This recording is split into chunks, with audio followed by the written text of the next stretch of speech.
Hope everybody is still in good health and stay safe at home. Alhamdulillah, today we are very blessed because we are able to conduct one more session on the topic of portfolio and alternative assessment. And we have here today is Associate Professor, Technologist, Dr. Syamsul Nur Azlan Mohamad, who is currently the head of assessment and evaluation at the Curriculum Affairs Unit, Academic Affairs Division, University Technology Mara. So, welcome, Dr. Nur Azlan.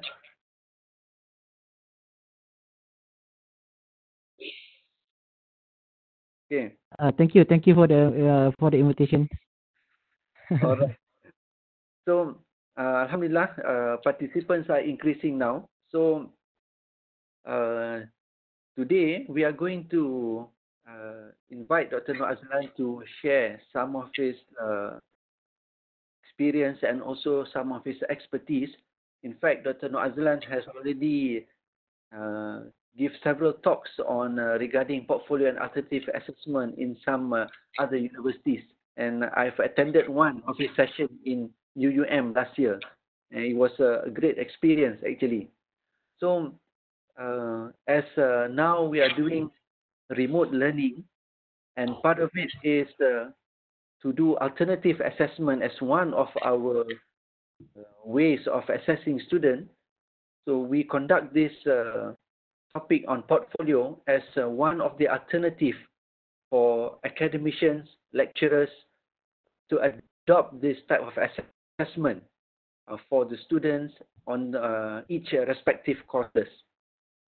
So without further ado, I would like to remind for those who just joined, please mute your mic during this session, and we will have a question and answer session. You can open your mic to ask, and I will give you the link to this notes at the chat section. I've already pasted earlier, and I will paste again for participants to access and download the notes. So without further ado, Dr. Syamsul, I pass this over to you. Thank you. All right. Bismillahirrahmanirrahim. Assalamualaikum warahmatullahi wabarakatuh. Before we start, I would like to thank to UMT and Dr. Shariza organizing UMT remote during COVID-19 outbreaks.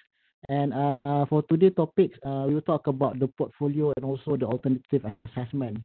And it will be grateful because of I think that we need that kind of sharing.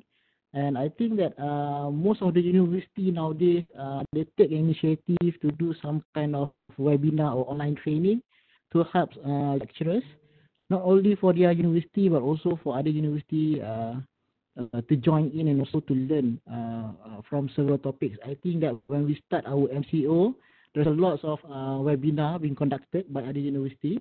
And I'm sure that most of us nowadays in the face of adjusting, adapting, shifting, or maybe also modifying their delivery and also assessment that to meet the requirement and also to make sure that we can deliver our best in the condition of we had now. And I would like to quote one of the panels in the one webinar conference. The webinar conference called as a Future for Higher Education in Malaysia. I try to quote what Prof. Datuk Wira, Dr. Raha Abdul Rahim, the VC UiTM and also the chairman of MTUN said that now it's about all the university to help each other and share their expertise. And I think that UMT do it now, and most of the university doing the same things. And this is a good culture, a positive culture that we need to have. And at the same time, we try to learn, and also we try to upskill ourselves, retooling, and also upgrading to make sure that at the end of the day, we can conduct our delivery and assessment smoothly within these semesters. All right. So inshallah, for today, I will share with you my experience. Is actually my experience doing this alternative assessment. I think that I already started doing this alternative assessment, go to university since 2 years ago, and I have met a few a few new friends and whatnot. So most of us are eager to know what is alternative assessment is all about, and I think that most of the popular types of assessment is portfolio. So inshallah today I will share what I have, and I think that we need kind of maybe we can have kind of interactions or discussion. It's much better. All right. So I think that if you have questions you want to ask me, you can unmute your mic and then you can give your questions. All right. So okay, I'd like to present myself. All right. So this is my profile. So currently, yes, as what Dr. Sharina said, I'm holding a post at Head of Assessment and Evaluation at University Mara, and engaging with the KPM also for on leading one of the e-portfolio projects for Malaysia. And currently, I'm also a lecturer at Faculty of Education, UiTM Puncak Alam. All right. So this is a little bit about me, about myself. All right. So when we talk about on alternative assessment, or we talk about the portfolio, so I think that it's good for us to understand what is the current situation now, and what we are actually dealing with the future skill set and also the destructive in education. So what happened now is we are dealing with the destructive in education. And when we talk about the future skill set and talent, I think that most of us are quite familiar with this quote by Andreas. Okay, they thought, but they said that today, because of the rapid economic and social changes, the schools have to prepare students for jobs that have not yet created, technology that have not yet been invented, and problems that we have not yet know will arise. I think that the COVID-19 gives us some kind of a shift, whereas not only the students but also the lecturer also to look at their skill set, and then they need to do some kind of interventions from their previous teaching and learning. So I guess while we're talking about the future skill set among the students, is actually we also need to react on this particular issue, because of our skill set also need to be reskilling and upgrading aligned with the students.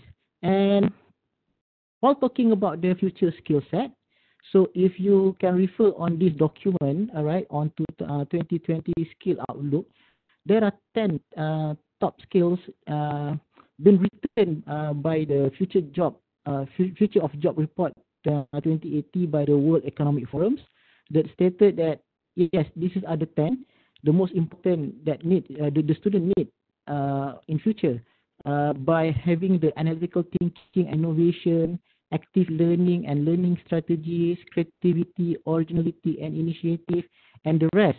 And this is quite challenging, because of we need some kind of a good assessment method to make sure that we can assess all of these attributes.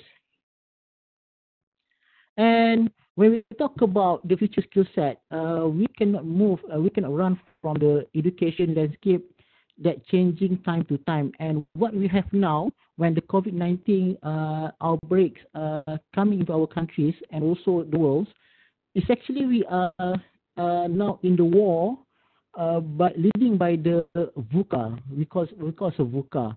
Okay, the first one is volatility.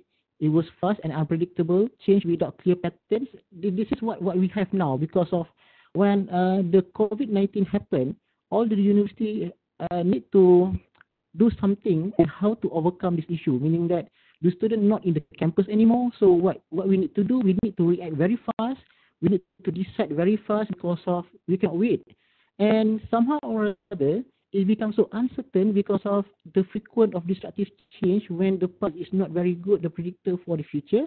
And what we have now is we are in the process of uncertain. We're not so sure whether when the COVID-19 will be will be okay, and we can go back to our normal life.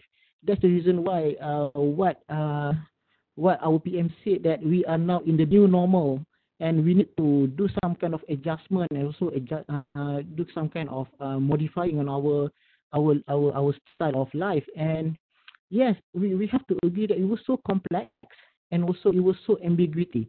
And when it comes to the decision making, how to conduct our learning and assessment is quite complex, because of, I think that most of us in the midst of little of clarity, we're not so sure what we are doing now.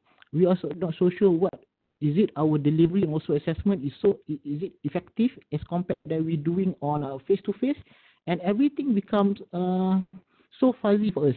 And yes, now we are dealing with that. I think that when we talk about the education landscape leading to VUCA, before this we are not really feel it, because of we are not really tested. But now we are tested by the COVID-19, and how our curriculum that we call as a curriculum 4.0 can really agile, and also can really can be adapting with these new situations. And yes, when we talk about the destructive educations, now we are facing with the generation gaps. All right, so we do understand that most of the students in the generation Y or Z, they have the capability, also the strong belief in using devices and whatnot. So what happened to those in the era of baby boomers, Generation X and whatnot? So we have that kind of gaps. All right, so we need to identify how to make sure that we can fill the gaps. And not only about, we are not only talking about the gap of generation, we're also talking about the gap of accessibility, the locality, the mobility, and also how to make sure that while students at their home, how we can deliver our learning and teaching using certain mechanism.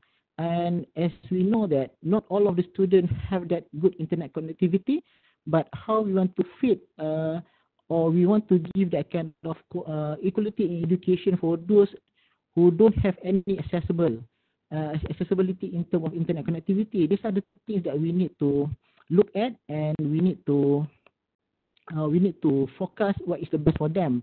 And that's the reason why when we do the online learning, we have to be careful, because we have some of the students, the underprivileged students, especially for those in the B40, they maybe don't have a good internet connections, they maybe don't have a good device. So how we as the lecturers or educators try to overcome this? I think that these are the most biggest problem when we talk about the current situation now.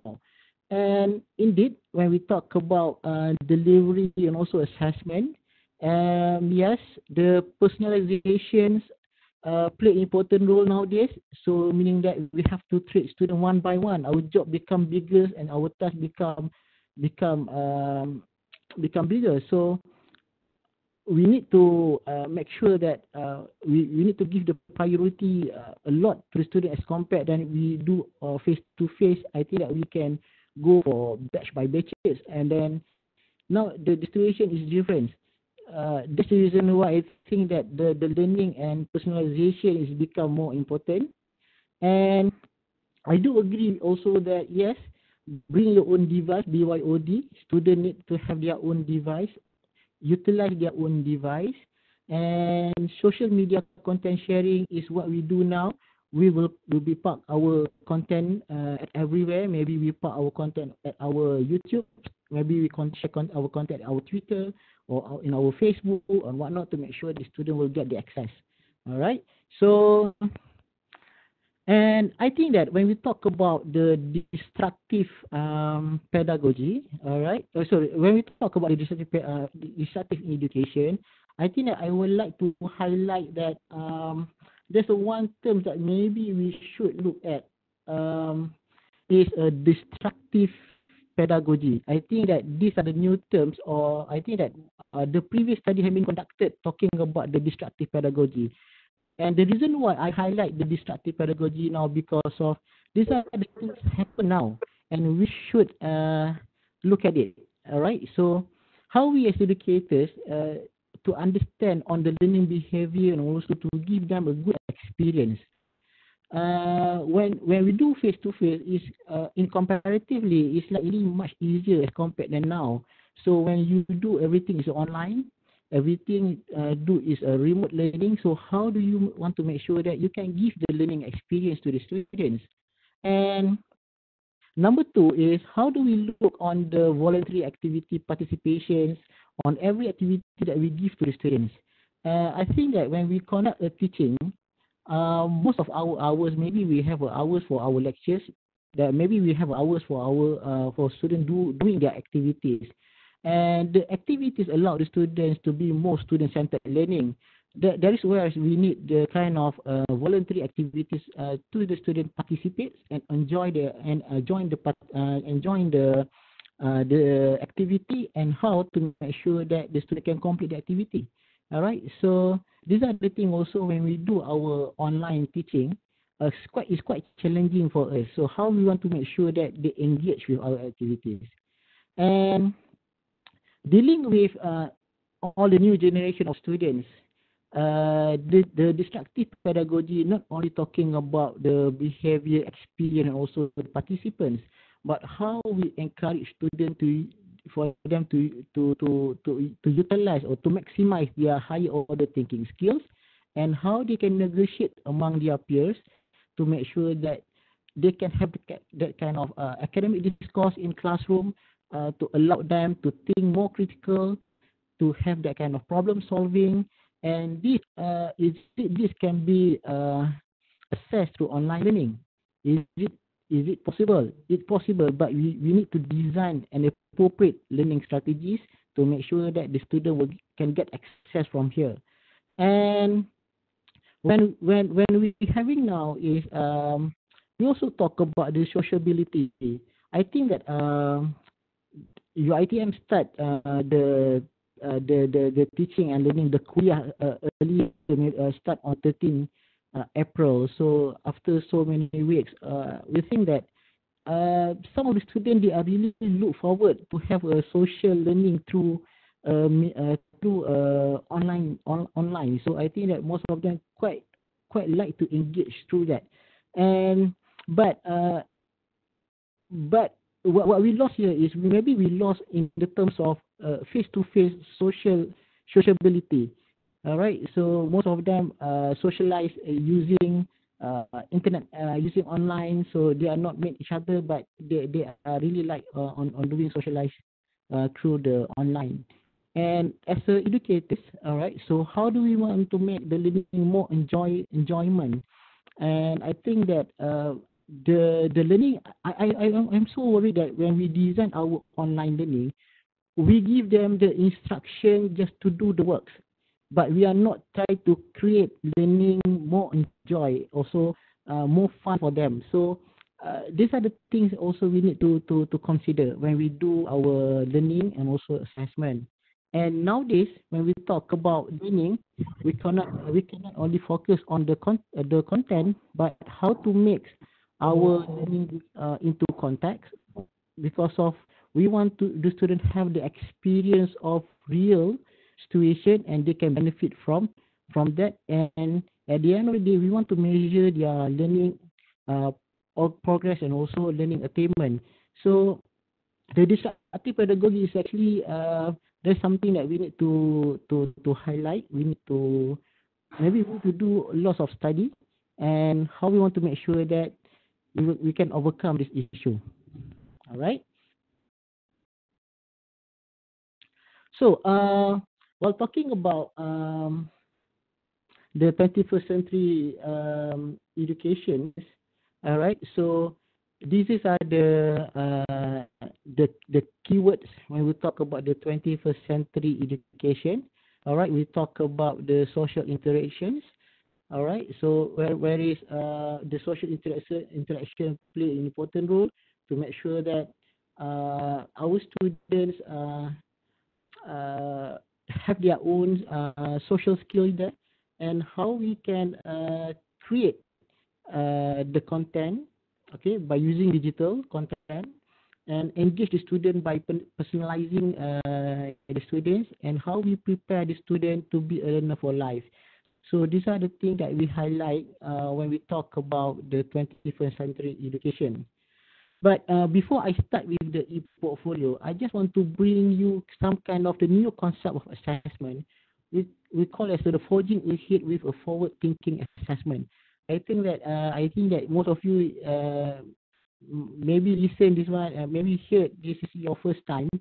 But what I'm trying to say now is it's not only about, I'm not only talking about the concept, but I'm talking about how good we can design our assessment by looking at the possibility in future and how we focus to make sure that we can design the assessment that really can measure the student attribute, also the student's skill set. All right, so I would like to bring the new terms of assessment. We call it a forward-thinking assessment. And in the condition nowadays, we know that our professional bodies like MQA or any professional bodies like BEM, anything, you name it, they are trying to avoid to have the final examination. I know that one is is a big challenge for the university, how to conduct an examinations without having a sitting in one hall, and but you need to do it, and some of us are looking at to have that kind of final online final examination, and we try to find a good solution how to do it, because of I think that most of the students are now not allowed to be in the campus.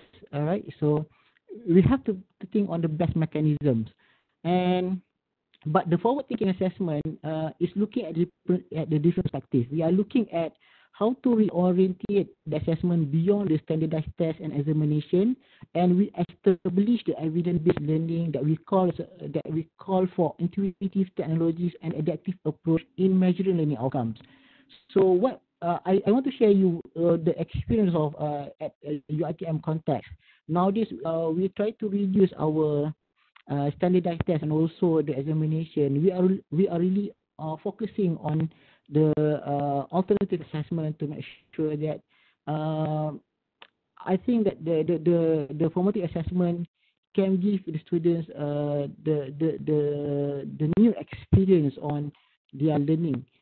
And when we talk about the forward thinking principles, yes, number one, we need to focus on the evidence base, how to make sure that the evidence base be a part of the student journey by looking at their growth over the time, not only on their achievement, but also how they documented their process of learning. And we also want to look on how we can use the data-driven learning and assessment to make sure that we can focus what is the best for their curriculum, especially when we talk about program curriculum and also the course that we offer to them. And we try our best to make sure that we can have that kind of learning analytics, not only to understand on how the student react, but to understand what is the best assessment that we can use and what is the best learning approach that meets to the students' needs and also preferences. And when we talk about the forward-thinking principles, we need kind of integrative and also collaborative. We are not only looking at the concept itself. We are like to promote more like the interdisciplinary or multidisciplinary approach to make sure that we can gain more knowledge and more skill set based on the activity that we conduct in the university or faculty. So, but the question is, how to make sure that the forward-thinking assessment can be happen? I think that to talk on the behalf of theoretical is easy, but how to conduct all of this is one big thing, and what we call is one challenges to us and on how. But I put here there are 4 elements that we are looking at when we talk about the forward-thinking assessment. So number 1 is we need to understand, also we need to have the clarity of the purpose, the reason why we want to shift. All right, and then we need to create a positive cultures among others. yes, I do agree that when we start to do the alternative assessment, there are so many people not so believe on that, but we need to create the positive cultures. We need to start first. All right, so we need to demonstrate to them how good the alternative assessment. Because of what? Because of some of the lecturers or some of the educators question on the validity, the integrity, also on the fairness when we conducting the alternative assessment. So I think that when I saw Dr. Shariza poster that he shared with me, I think that there's a few workshop that try to focus on that area when we talk about the validity, the integrity, and also the fairness. I think that there are two workshops conducted. I think that one of the Prof. Madya, Dr. Fauzia talk about the rubrics, whereas you can confirm your fairness and also consistency. There's another workshop by lecture by UTM. They talk about the validation, also to talk on the validity and the reliability of the instruments. I think that if you are coming on this workshop, I think good for you to come in for another two workshop to know and understand better, because I not to explain on that particular matter, because of we have the two speakers will talk about it. And number 3, we talk on the people-centered principles. We don't want that the technology overshadow the human capability or intelligence. So we want to have that kind of humanistic approach. Yes, we know that the technology will support on teaching and learning, just only to support, not to replace ourselves that in teaching and learning. And how we as educators or lecturers emerge our technology and suit that with the ecosystem, because of you cannot give kind of comparisons or in terms of to you cannot say that okay, what the other university do and what university did is the same, because of the ecosystem is different. So you need to look at it, and then you need to adapt according to your current situation. And what are the interrelated benefit of forward-thinking assessment? So I guess that when we talk about the interrelated benefit of forward-thinking assessment, we are looking at the learner-centered approach. Okay, so meaning that when we design our activity, when we design our lesson, it actually should focus on the student itself, not we as educators. Okay, I think that there is some quote called it stage of the stage, meaning that you are going to become a teacher-centered, which is I think that not really suitable in this current situation, but to make sure that it's really aligned with outcome-based education, where is the student-centered approach need to be take place, and we need to ensure that we can design the activity that enables students to have that kind of self-responsibility and react on the task that we give to the students. All right. We also have the contemplative approach. Okay. And when we talk about the student-centered approach, contemplative approach, yes, what we want to make sure that is the students can have the self-inquiry in their knowledge. How they need to be more responsible, that the responsible will encourage them to self-inquiry themselves when they are doing the task. And we want to make sure that at the end of the day, they not only to learn what they have to learn, but also have to regulate their learning for their daily life. I would like to share with you, there are two theories when we talk about the metacognitive. Okay, the first is the people who understand the knowledge. All right, so they understand the knowledge, but they not apply the knowledge. They know the knowledge. All right, but we want to be a second person. The second person is where is they know the knowledge and they regulate the knowledge. So we want our students not only to know, but regulate the knowledge for their daily life, for their future. So I think that the self-inquiry and regulatory is very important to prepare our students to be ready not only at the university, but for the for future, for employability. And when we talk about the interrelated benefit of forward-thinking assessment, okay, we also talk on the flexibility, the agility, and also the dynamics of the assessment. how do we can adjust our assessment to another assessment, how we can be agile, how we can be dynamic. So these are the things that happen now. So for those who are conducted final exam, you now not allowed to have sitting final exam. So what you want to do now? You have to think what is the best. You need to be agile with the current situation. So it's not easy. It's difficult, but how to do it? And at the end of the day, when we do our forward-thinking assessment, we want to look at the life widen and also for the lifelong learning. We want that knowledge the students gain not only for the course purposes or for their learning learning purposes at university, but also they can bring the knowledge and the skills after they are finished or after they are graduates. All right. So these are the things that we need to focus and we need to look at. Okay. By talking about the forward thinking assessment,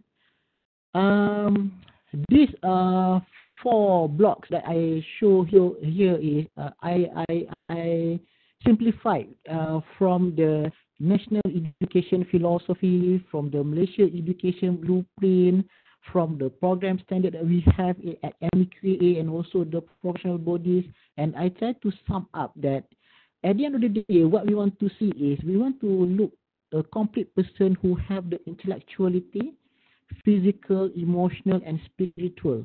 All right. So we want to have the complete and balanced graduates that demonstrate as a holistically.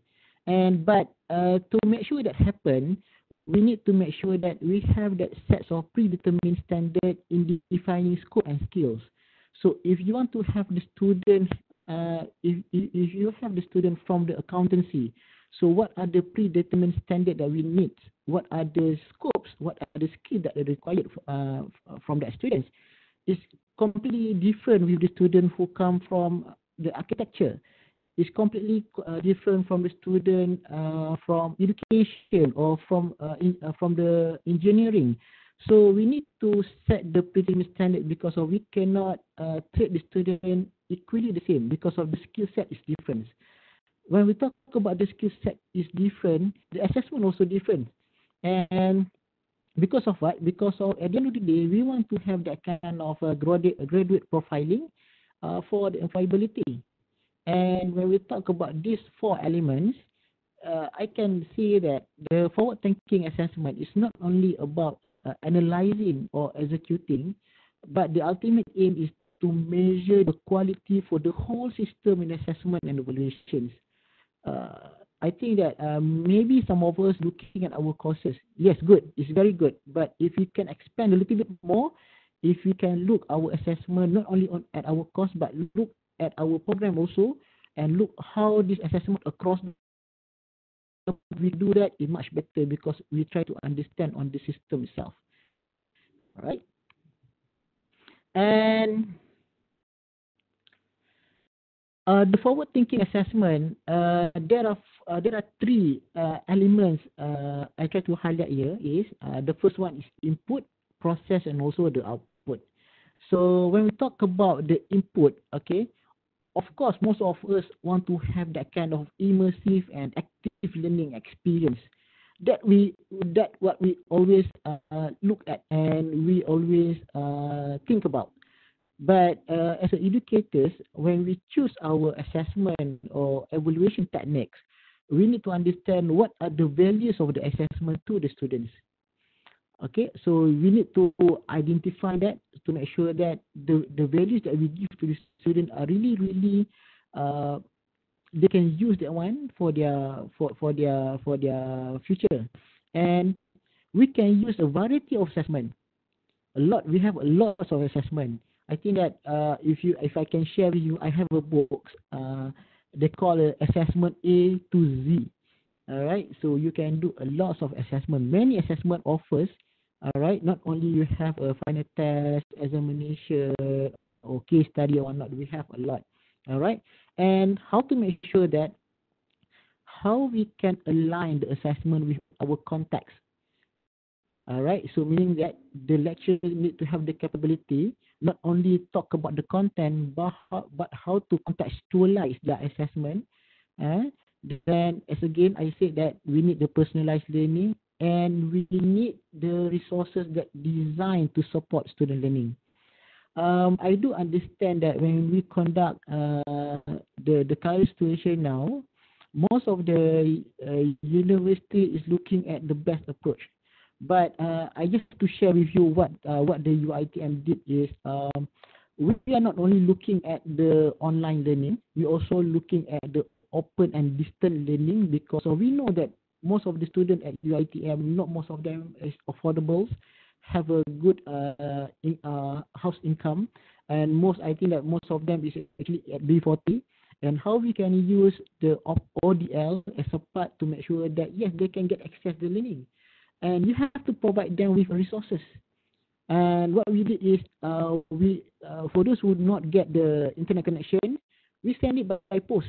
We do our self-instructional materials, and we hope that the student can get access from there. So that's the kind of initiative that we are looking at, because we understand that if the student of UiTM have 160,000 students, let's say that if the 5 or 10% don't have the access, it's a quite big number for us to cater.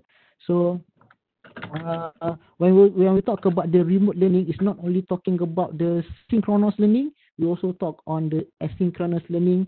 And as I said, that we need to consider this, and as the lecturers who conducting the class, we need to do kind of need analysis to look at what are the capability and accessibility of the students.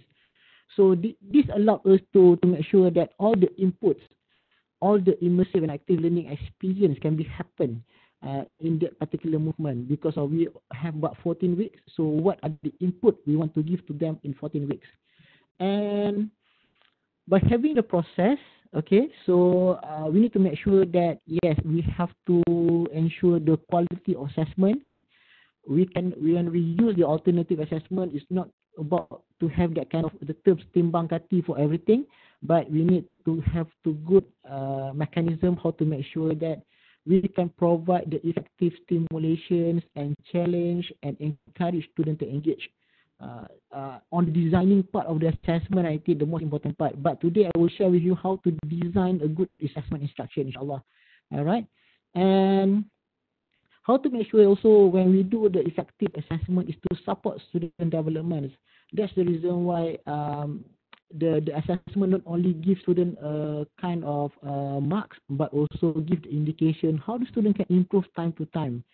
All right, so I think that while doing the MCO, I think that our work, I think that almost like 24/7 as compared that we work as our usual practice, usual routines.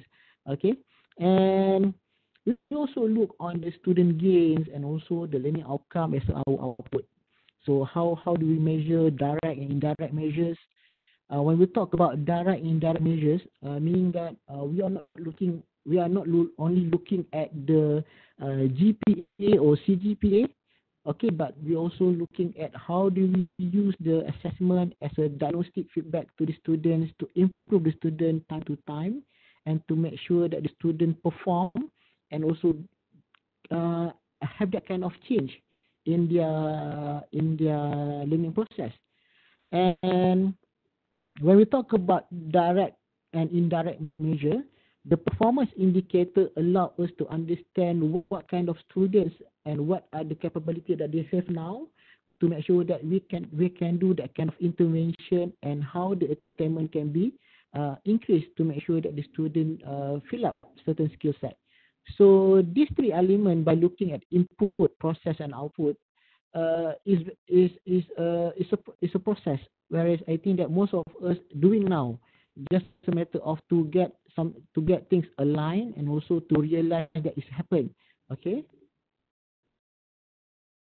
All right. So before I proceed to the next, maybe I open for any question on this phase first. Do you have any questions? I have a question here. Okay. Yeah. I have a question here. Okay. When we do both approach, like you said just now, together like online assessment plus the ODL, so how are we going to control the fairness between these two groups, more or less the same, or at least because the approach is different now? Yes, correct. Yeah, thank you. Yes, correct. So what we did now is when we have, for example, maybe we have a class, we have a 30 student in the class. When this is, I give you some kind of real cases. I have a 30 students in one class. There are 20 of them will get a good quality in terms of internet connectivity, and another 10 is having a difficulty in terms of get to the internet access, meaning that I have to provide them a kind of alternative or solutions. What I do now is the design of the activity for the online learning can be happen as what we do as we plan. But for those who cannot get the internet access and whatnot, what we do is we do the self instructional materials. All right, so to allow them to do all the activity, to do all the assessment and tasks according same as the student who get access from the online. But the question is how to make sure that there are a fairness or there are consistency among the instrument that we give to the students. That is important to have the jadual spesifikasi project. We call jadual spesifikasi project ataupun jadual spesifikasi umum project to make sure that we can control the content, even though we give them the different kind of sets of instruments, but we still can control in terms of the difficulties of the instrumentation. So that's the reason why somehow, for example, you can conduct a different assessment method, but you need to make sure that you will give them the same level of cognitive or affective or psychomotor level difficulties. I think that's one is play important role to understand is how to design fair instrument by having the table of specification or jadual spesifikasi project. Okay. So next question. Okay, who will absorb the cost, the posting cost? All right. I want to share you in the context of UiTM. For the posting cost, the faculty will absorb. I think that not so much of the student maybe have you need to post. That's the reason why you can use the pengurusan budget faculty to bear the cost of posting. All right. So any question before I go proceed?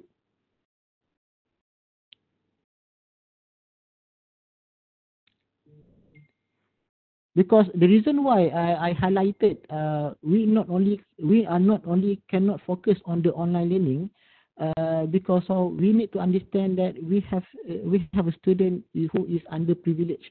They cannot get access. I think that is more bigger challenge to us to make sure that they can get access from our teaching and learning. All right. Okay. So can I proceed? So I proceed, yeah? Okay. Yes. Okay, thank you. So I proceed for the next slide. All right, so when we talk about the assessment, I think that I always talk this a lot because of, I think, okay, how to ensure the integrity in place. Okay, this is something that we will talk later. Okay, the integrity. Okay. Let me to finish this one. Dr. Faiza, yeah. Okay. All right. So we need to differentiate what are the terms every each of these. I think that I like to highlight this so many times because of somehow or other we do kind of misconception between the concept. So if you can see here, this is the concepts of assessment, evaluation, testing, and also measurements. And when we talk about the assessment, we talk about the evidence of the student achievement. So meaning that when we talk about the assessment, we talk about the types of assessment that we are used, that we are collect to make sure that this is the evidence of student achievement. All right. But when we talk about the evaluation, this is the series of steps. How do we evaluate the student performance? All right, based on the outcome, based on the criteria that we are looking at. Okay, so that's the evaluations. Then for testing, we talk on the systematic procedures, how we can measure the human behavior by looking at on the skills, ability, and also the knowledge. And the measurement, we talk about the use of variety of instruments. For example, you use Likert scales, you use the percentage, you use the weightage. So this is we call as the measurements. At the end of the day, we want to make sure that we will get the student achievement evidence, number one.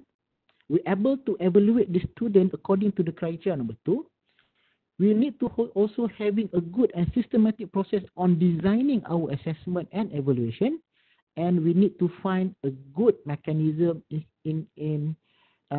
make sure that we are measuring students with a good description of the degree student that will be possessed by using the standard measurements. So these are the four concepts that we need to understand when we conduct our assessment. All right. So why assessment is so important in higher education?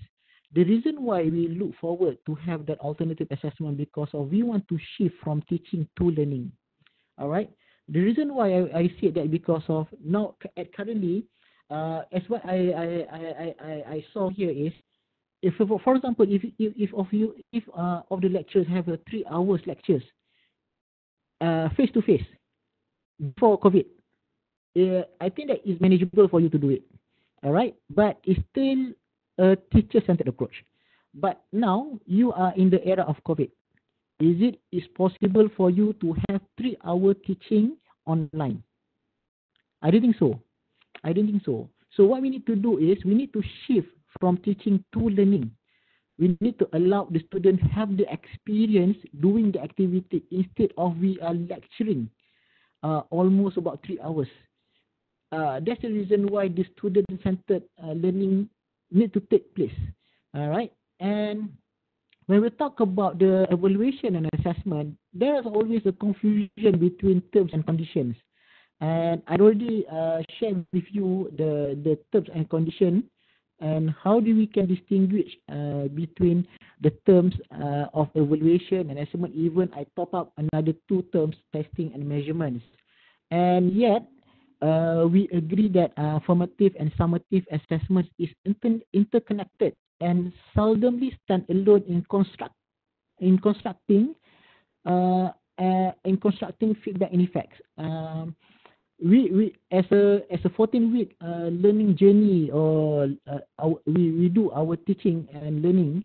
I think that formative assessment and summative assessment is always interconnected. We need that one because we want to use the assessment as an indication. We want to use the assessment to make sure that we can do some kind of shifting in our delivery.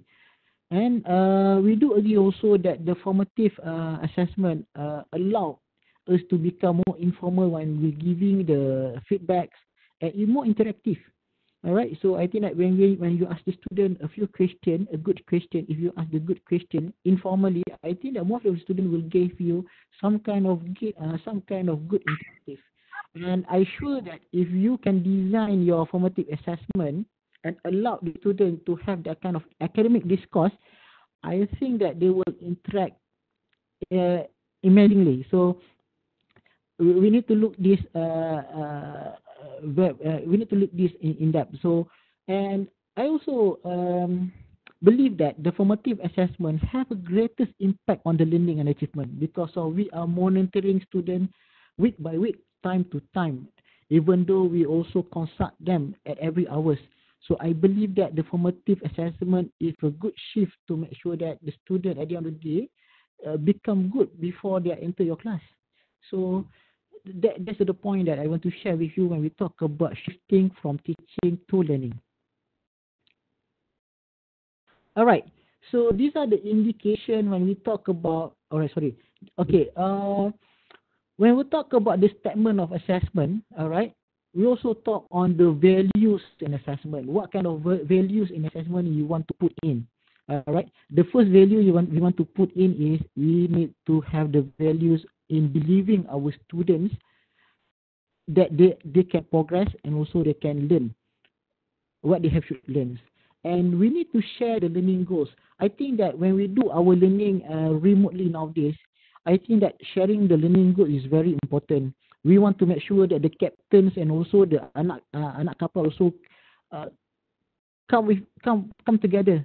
All right. If you are the captains of the ship, you need to make sure that your sailor, your anak kapal come together with you to make sure that we will arrive the destinations. All right. So same goes with our current situation now. We need to sharing our learning goals. We want to make sure that, okay, guys, I will assist you. Now we will together sharing these learning goals to make sure that each of us will arrive to the destination, and by week 14, all of us can be complete our task and we can submit our task. That kind of a vibe and also the positive approach that we need to put in. All right. And the third point is, I guess that we need to involve students with the self-assessment. That is the current situation now, whereas the self-assessment is the biggest element that we need to do almost the time. All right. No, I not say that it is hard for us to do that kind of a group assessment, but we need to have a good strategy on doing the group assessment. All right. So providing feedback that helps students to recognize their next step and how to take them. And you need to be confident. It's always about us sebenarnya. All right, to be confident to every student that can be improved and always support them at the time of now. We need that kind of values in our teaching and learning, inshallah. Okay. And I just want to share with you, okay, the nature of the assessment. There are two blocks. There are two clusters here. The number one we call is a passive assessment. Normally when we talk about the passive assessment, for example, examination, short, medium, long essay, fill in the blank, matches, and also MCQ. Passive in this context not meaning not good. The passive meaning that the students are doing things based on the routine tasks. All right, but as compared that active assessment, for example, portfolio, presentation, direct observation, and the others we call active assessment. By having assessment, we need to understand that there are three dimensions of assessment. Assessment for learning, whereas we can diagnose and give the formative assessment to the students. Assessment as learning, we do informal and we give the feedback, even the feed forward to the student to improve within the class or during the class. All right, and the assessment of learning. All right, and the assessment of learning more like the sum of the 14 weeks of journey. Okay, you do the assessment to look on the overall performance. Okay. Okay, these are the examples of the higher impact educational practices. If you have read this book, there's one book talk about the higher impact educational practices. Okay, I just want to share with you the significance of the e-portfolio across the board. Okay, we have also the alternative assessments here appear here. We have the case analysis, the problem-based project, field experience. But I want to share with you the e-portfolio or portfolio can be across the board. We can apply for all.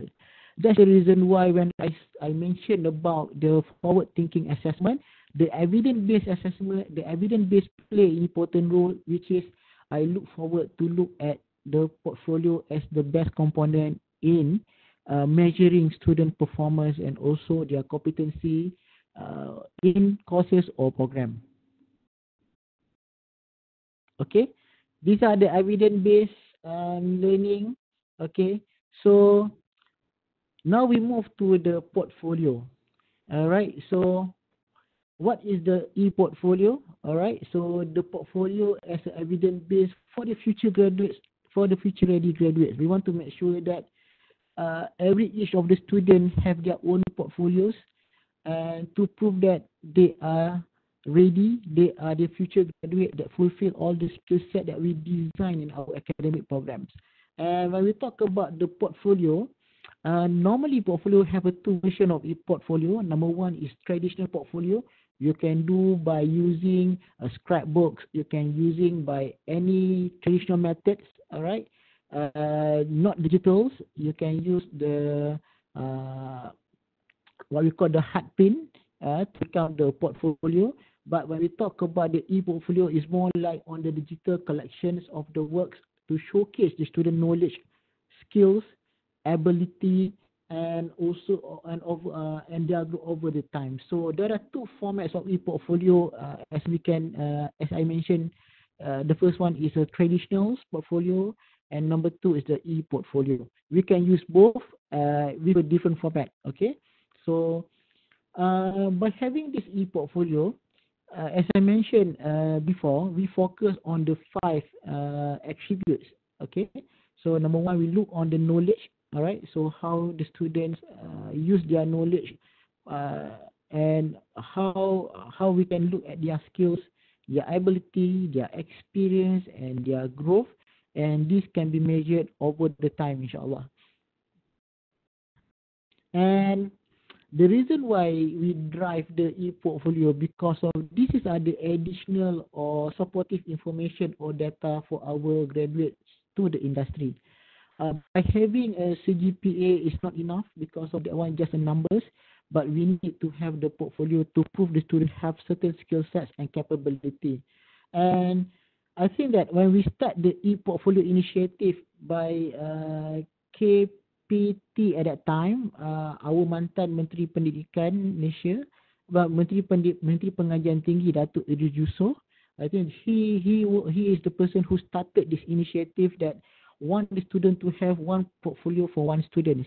And the concepts of e-portfolio is to make sure that hire me and I have a job, do apply. So by having the e-portfolio is easy for the employer to find a good candidate by having the biometric matching and by having the skill set matching. And this will give students opportunity to sell them up to the industry. Okay, and when we do our e-portfolio, yes, we want to have that kind of industry driven. All right, and also it's a complementary to SPM, STPM, and also for higher learning education.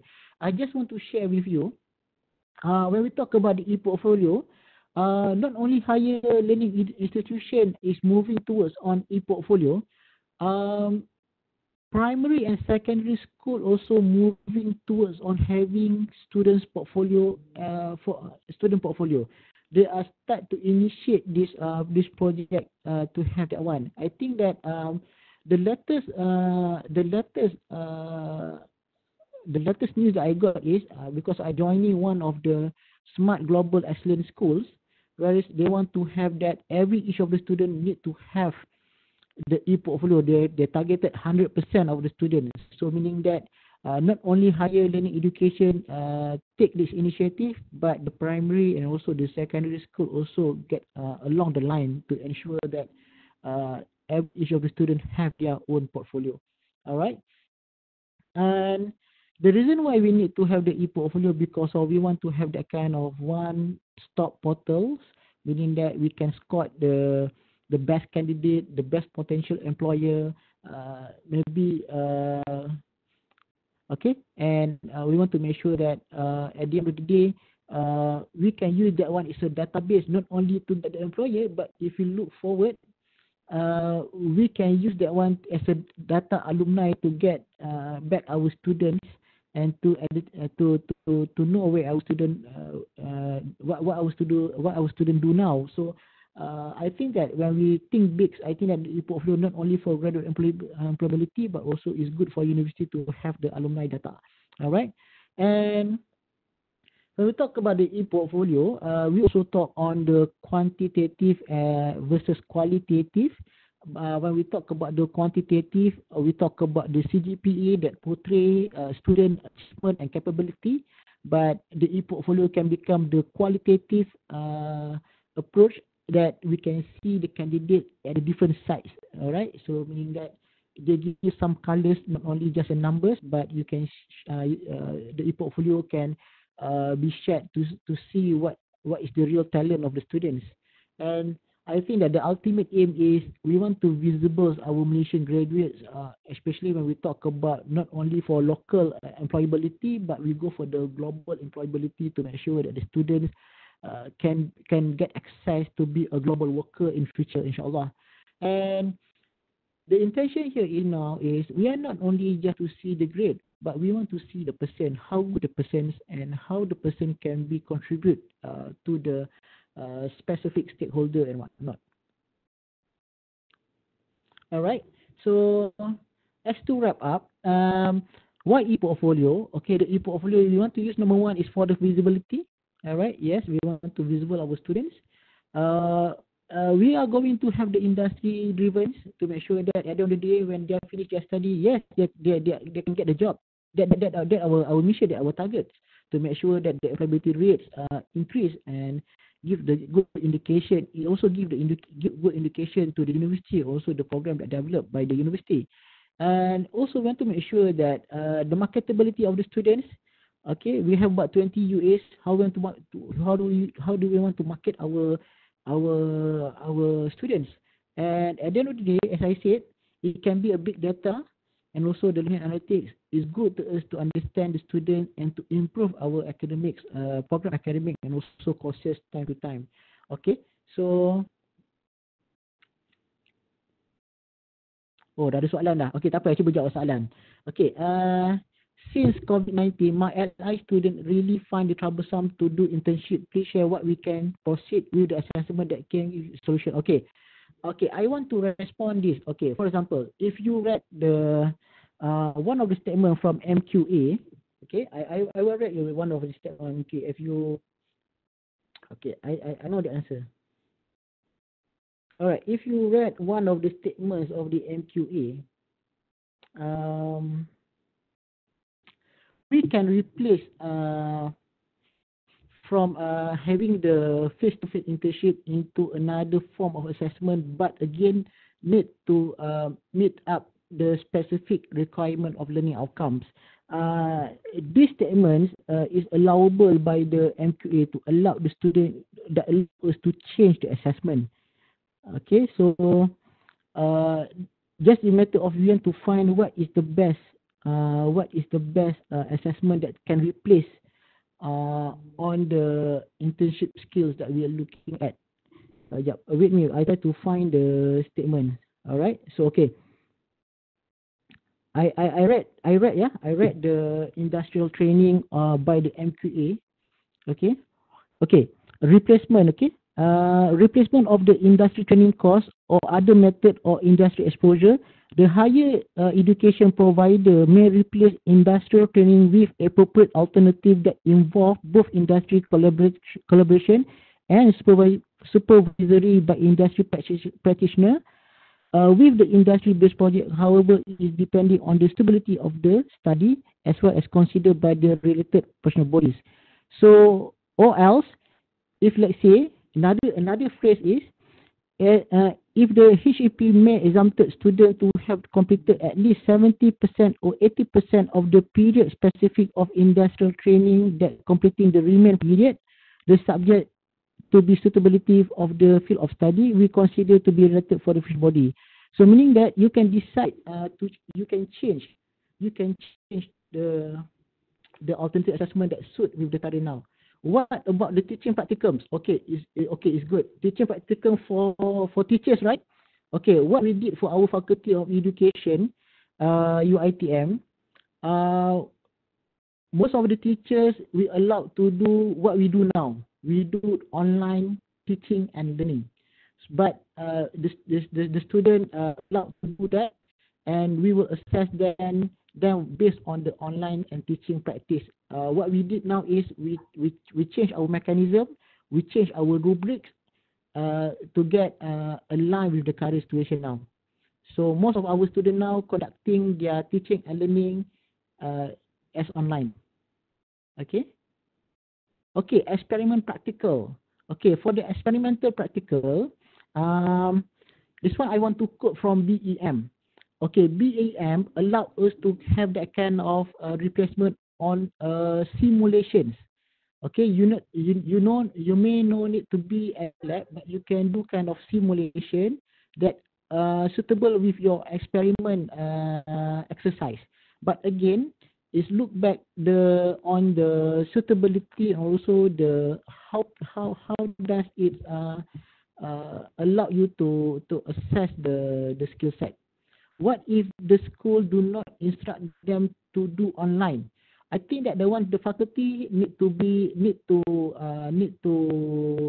contact the schools and make a clear justification why they need to conduct online, because of we want them to complete the teaching practicum. We cannot stop them from doing their teaching practicum. So, Dr. Ramiaida, how long the practicum session being conducted now? Is it 6 weeks, 5 weeks? Oh, just 2 weeks. All right. So maybe we can have another second solution. Maybe the faculty can drop the courses and replace with another courses, or else, as I said.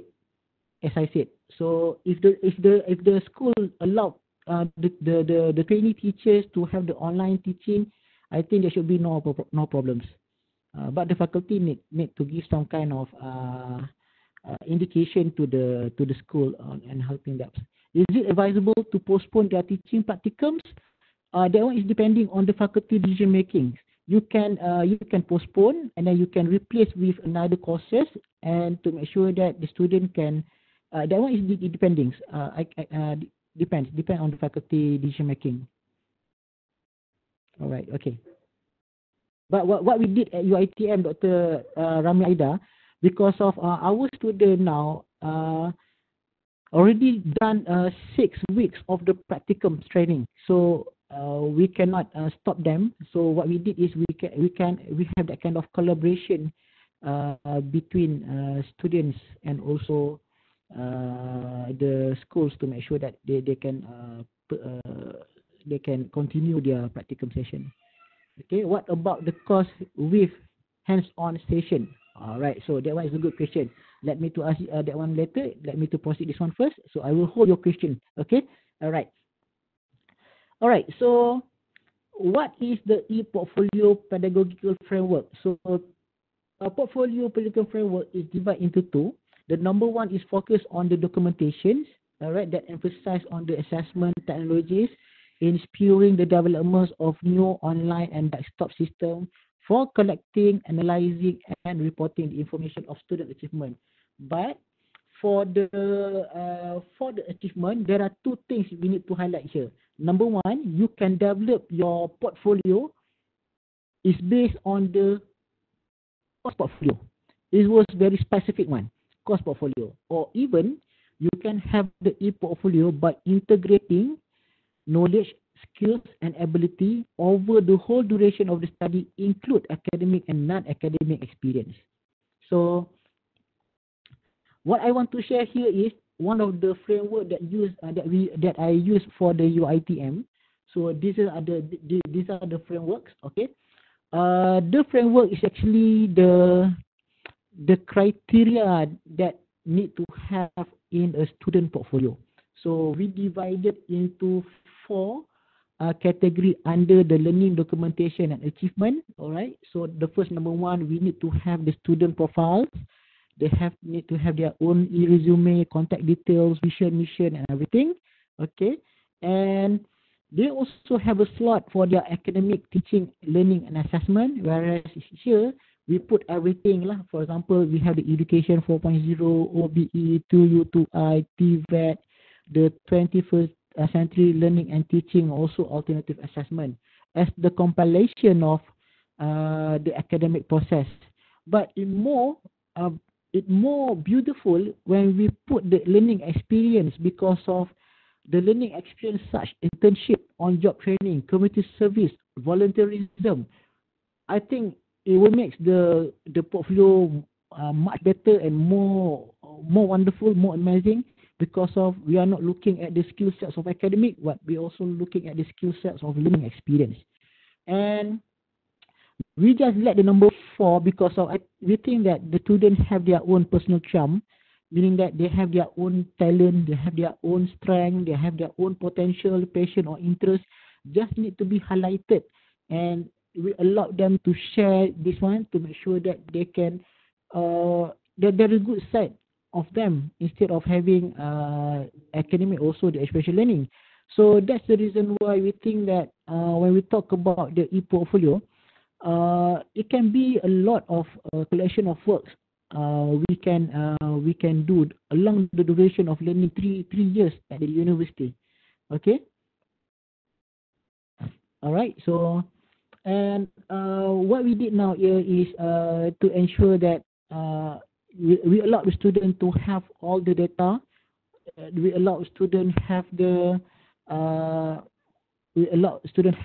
to have all the experience in learning, and at the end of the day, student able to select, reflect, and publish what they want. That side is in the sides of learning documentation and achievement. All right. So another context is if we look on the learning showcase, it's actually we want to make sure that the students or the graduates can demonstrate and exhibit works, experience, achievement. That's what we are looking at, because of what the benefit is so much. As listed here is we can use that portfolio for the student mobility, for the sponsorship, okay, for the KPT references, faculty and university. Of course, when we talk about faculty and university, we talk about the program academic that we want to develop after 4 to 5 years for our curriculum review. And we also talk on the continuous professional development, the CPD, all right, PEO measurement, program educational objective measurements, and also data alumni for our data alumni. So it's quite beneficial for us when we do this as a mass, but as a start to do at the cost level is sufficient enough. All right.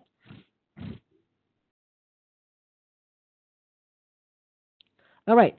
So I'd like to share with you. These are the e-portfolio attributes according to MQA 1.0. All right. What we do now is I try to align the 8 learning outcome domain with the 10 top skills. So if you can list here, this is the use of e-portfolio can be used align the skill set and also the MQA mapping. So we can that one is based on my observation, and also I do some kind of plotting here, where the e-portfolio can be applied according to this skill set. All right. So that one is for the MQA 1.0 with the 8 learning outcome domains. I want to share with you with the latest domains of MQA 2.0 with the 5 cluster and 11 attributes. Okay. If you can see the map here. Okay. These are the proposed plotting. I think that maybe you can top up based on you punya requirement, but for me, this is what I look at. Maybe you can top up later lah, if you think that it can be mapped to 6, 7, and 8. All right. Okay. I just want to share you the relevance of having the e-portfolio for our context. All right. So I want to share with you. The e-portfolio can be divided into 3. The first one, as I mentioned earlier, the course portfolio, integrated portfolio, meaning that the combination of skill, knowledge, ability, and whatnot. But also we can have the professional portfolio, especially for the lecturers. Okay, so for the lecturers, I think that each of us need to have our own portfolio, or digital portfolio, to make sure that to visible ourselves and to market ourselves outside of the university. So I show you some of the examples of the e-portfolio, okay, done by the students. Okay, this one is done by the students, the e-portfolio. All right. So this e-portfolio is a collaborative portfolio, meaning that the students are compiling all works. If let's say the student, if let's say that there are 30 students, so the 30 students will collaborate and contribute their content through this portfolio. And you can see the example based on the link I given to you. All right. So basically, I use this portfolio to do my assessment. So I created this portfolio, then I share with my friend at the outside from the overseas. All right, and allow them to do the assessment for my students. And I open this portfolio for a certain period of time, and the visitor come in and look and review the works, about 2,104 visitors, and they give input and comment based on the link I given to them. So this is how we want to make sure that when we do this e-portfolio, it can be extended into the international level of assessment. If you want to do that, if you have a friend or colleague can help you in terms of that. All right. We also can use the e-portfolio for the bloggings. These are the examples of portfolio for bloggings. All right. So normally, as a lecturer, also you can use this portfolio as your personal blogs. All right. Another example is the course portfolio. All right. So this one is the course portfolio. Okay. I designed this portfolio, meaning that I try to compile all the student works semester per semester by using and by having this portfolio. That's what we call as a portfolio. Okay. Another is you can use the YouTube also as your portfolio. All right. So if you have the video and whatnot, so you can use that one as portfolio for you. All right. So for me, I like to share my content at my portfolio. I created once. All right. So, and I use this to make sure that at the end of the day, I can share the content with the students. But it's more like on me. But you also can encourage students to have their own portfolio using the YouTube. YouTube also can be a part of the digital formats of portfolio. All right. So these are the screenshot of the student portfolio. All right. They are using they are not using a complicated application. All right. They are using the ready-made portfolio. But the most important part is what is the content in the e-portfolio. So these are examples of my students doing their school practicum training. He using the e-portfolio to replace the traditional logbook. So this student not anymore using the logbook paper that provided by the faculty, but I allow student to use this portfolio, meaning that the student can share their lesson plan, they can share the pictures, photo, images, even video in this portfolio. So, and the student do the reflection almost on every day and every week. All right. So another version of e-portfolio is the student's portfolio, individual portfolio. It's based on the course and program portfolio. And as I attach there is the link. You can see from the link and look how the students do their works on the e-portfolio. So this one is the students will park everything that they learn on 14 weeks. And she or he give the reflection on this portfolio. So on this portfolio, if you can see here, they have the reflection, they have all the learning activity, and at the end of the day, they will complete the e-portfolio and submit to you the links. Right. So if you want to see more, I provide also with you the evidence-based portfolio or student portfolio. You can see the student portfolio as your examples. And maybe you can replicate what I've done, and maybe you can do more better than me. And I do the e-portfolio in many forms, but what I share with you is the student use the e-portfolio using certain application. There's a lot of application that we can use. Later I will share with you. Okay, but the question is, to have the e-portfolio is not a problem, because for me that you can use any resources, any available application in Web 2.0. For example, if you have that Google account, you can start creating your Google site for free.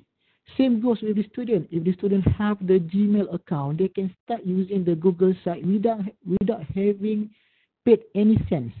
They can use it for free. And there are also available software such as WordPress and also Wixsite, Pathbright that they can use. But the question is, to have the good e-portfolio, we need to have a good design assessment instructions. I think that this is the most important part we need to highlight. So as I outline here is, I'm using the STAR models, okay? So meaning that when we design our activity, we need to focus in these dimensions. Number one is, we need to give the students some kind of instructions in the context of situations. Describe the general context of the activity, and also you need to specify the situation that you were in. Somehow or other, we are failed to give them situation, but we always give them the task, and we always do that. Even me also. Okay, but good to have the situation, give that kind of simulation of situation, then followed by the task, and the task allow you to identify what are the tasks need student to complete and accomplish. And when we do our task, it must be aligned with our learning outcome, and also we need to understand that what are the action or the activity should be taken by the student, and explain what the student should do, how student will do, and why. I think that somehow or other we always okay, you have to do this, but you don't provide them with a why. I think that why must be provided because of they want to understand what are the project look like. And somehow or other, our challenge now is we are doing our online learning. We need to make sure that the duration, the time, the length, the student learning time, the student preparation time, even your time to prepare the material also need to be considered. All right. So the time play important role because of some of us have a different location or geography. As I said before, we also have a different difficulty. Maybe we have a difficulty in terms of accessibility. So these are the things we need to understand when we give the exercise or the activity. Time, duration, or length becomes so important. That's the reason why I would like to share with you. If you can do and promote a micro assessment in your 14 week, it's much better. For example, if you have maybe 40% marks, how can you do the micro assessment by breaking the assessment into a small portion? But that portion is allow you to see the student progress. Okay, so that's something that you need to ponder and you need to think about it. And how do we look on the result? So what was the outcome of the actions? It must be tied in with your learning outcome, and what do you achieve and what do you learn. And this is very important because we don't want to have that kind of assessment task that not tested their knowledge or something not relevant to the course. And to get this thing much better and clearer, whereas you need to have the rubrics, and rubric can be divided on the analytic and also the holistic rubrics. I think that Prof. Madya, Dr. Fauzia will be cater on the rubric part, and also the reflection. How do we reflect based on the assessment that we give to the students? I think that the reflection play a very important role to make sure that you can diagnose the result, not only the result of the students, but also the result of your teaching process. All right. So this is the indication we need to look at. So I would like to share with you. There are some examples of my design assessment instructions. I think that most of you maybe can use this one. Okay. This is one course of interactive multimedia. So what I did here is using for the instructional activity, I am using the STAR model to ensure that I can design my activity, and also I can design what I want to do to make sure that at the end of the day, student can arrive to the destination or can arrive to the outcome that I intended or I need on that particular week.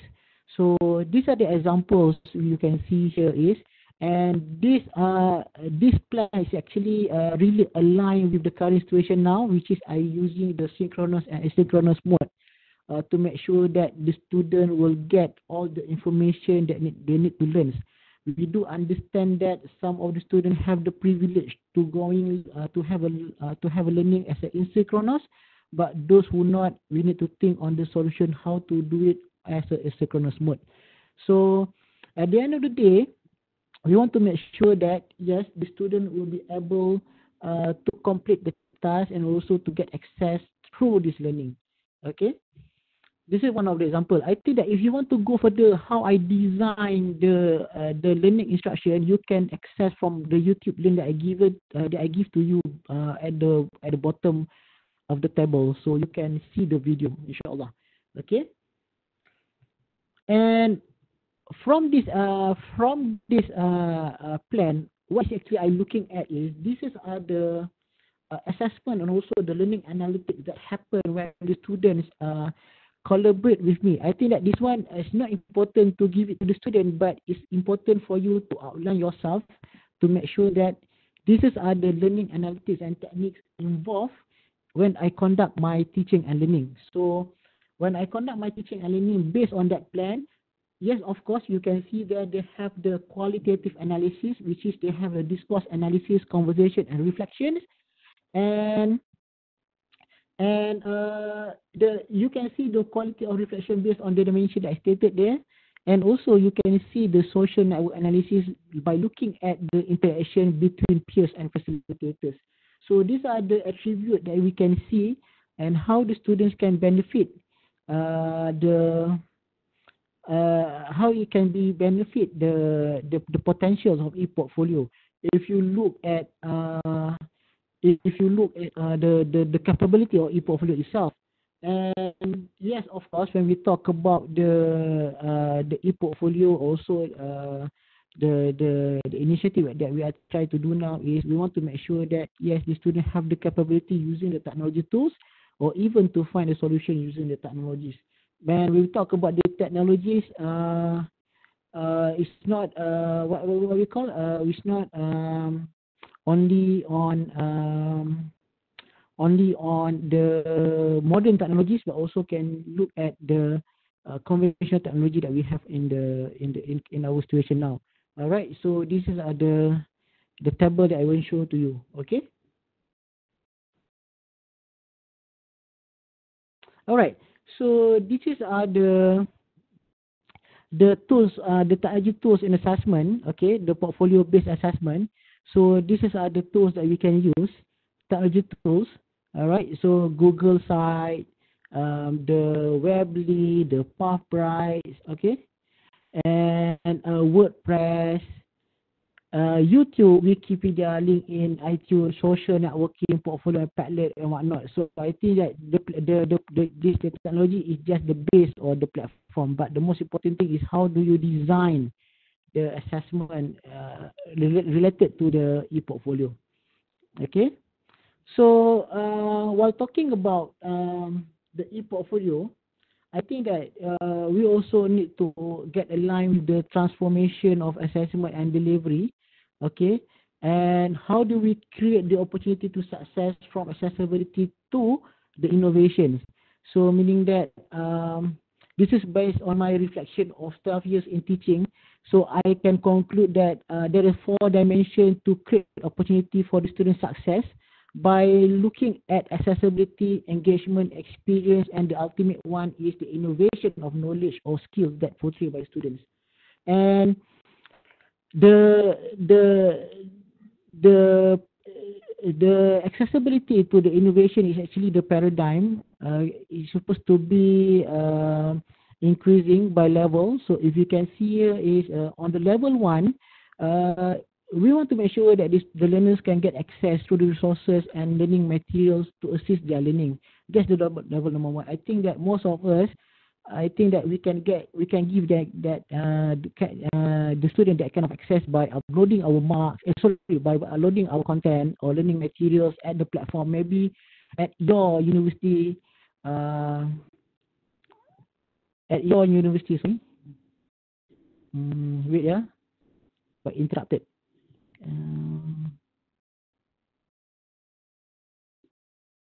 Wait.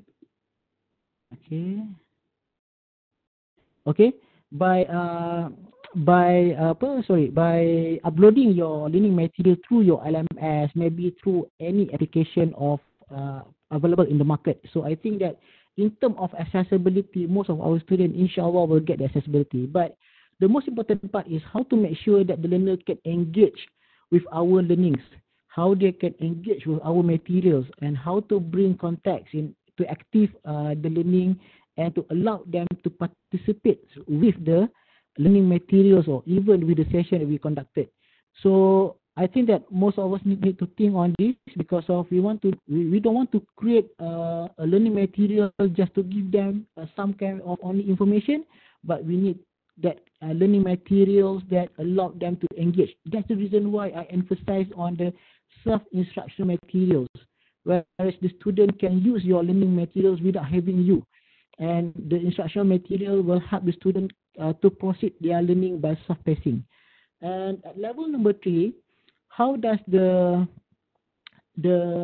how does you provide the learner with the real mimic situation to enhance learning experience, and how can you design the lesson that allows students to think, to reflect, and to react on the base situations? So to give the experience, meaning that you have to bring on the real mimic situation in your assignment or in your learning delivery. And the number 4 is the ultimate one, is where the student, we aim that the students become the curator or the explorator of knowledge, and allow us to see their capability on the knowledge, and at the end of the day, how they have their own thought and wisdom, talking about the knowledge and the context that we learn, we go through for the for the journey of the semesters, for the 14 weeks. So these are the 4 dimensions in creating opportunity and success, from the accessibility to innovation. I think that at the end of the day, we want the student to get access, and the ultimate one, I think, that the innovation. But if you cannot reach the innovation by having the experience, is sufficient enough for them. All right. So how can we look at it, and how we can make sure that it can happen, to make sure that by using the digital capability can give us some kind of the opportunity and allow us to get this happen in our delivery and also assessment. Okay, so while talking about the portfolio, okay, so we talk on the e-portfolio as a measurement mechanism and approach in assessing learners' performance and growth, knowledge, skills, and ability. One good thing about using the portfolio, this is based on my research and also my experience conducting the e-portfolio. So the number one is we want to make sure that the student able to increase their higher order thinking skills and allow them to be more active and self-directed. So, and one good thing about the e-portfolio, as I mentioned before, we can measure the soft skill and also the value, and how does we emerge learning design, assessment, and technology to be a complete dimension of how do we measure the mechanism and also the approach in assessing our learners. And what are the benefits of e-portfolio? All right, so there are 4 elements when we talk about the benefit of e-portfolio assessment. Number 1 is how we can track and look at the student progress.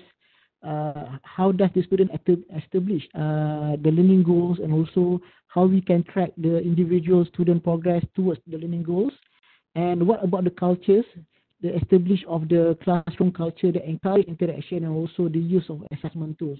I think that most of us now start exploring so many tools.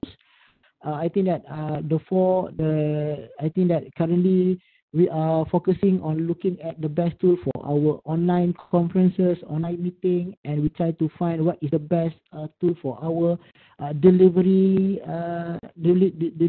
tools, and looking also at what is the best assessment tools that we can use to make sure that we can create the culture to establish the potentials of the students on doing their in the classroom. And as I mentioned before, the feedback on the student performance and adaptation or distraction meet to meet the identified needs. So we need to have that kind of feedbacks. I think that this point of view, I think that the most difficult part is to give feedbacks immediately. All right, that's our challenge. How can we give the feedback immediately, and how does the feedback can help the student to improve their time, their efforts. And yes, when we do the e-portfolio, we encourage them to have that kind of active learning. So the student will involve 100% with the learning process, and they are responsible. They should responsible on that, and they should able to manage their learning. Okay, so these are the potential of portfolio for learning and assessment. This is also based on my research where I practicing the e-portfolio for quite some time. Number one is when I do the e-portfolio based on my personal view and also based on research I conducted. It's actually they have kind of change on learning behavior intentions. The students become more objective. The student know what they want. The student know what they want to what they want to do, and it's actually, and the second part is the student can optimize the individual potential and strength. And the most important part is to, as again I say that, to inculcate the self-directed learning. As I mentioned, the students they are actually I'm not so sure, but I can say that most of our students quite passive in the classroom. So how to encourage them by give them some kind of a new innovation or new intervention and allow them to be self-directed. If you ask me, is it easy to do this e-portfolio for this semester? It's not that easy. It takes some time. It takes for me a year to make sure that the student can be self-independent and doing their job. Most of the time is more like guiding the student, give them kind of support and motivate them to make sure that they can complete the e-portfolio. If you ask me, is it possible to do in this 14 weeks or in this current particular weeks? It's not that easy. It's a tough job. All right, but it's good to start, better than never. And number 4, as I mentioned again, to assess the higher order thinking skills. And this is how we promote the authentic assessment to enhance the learning.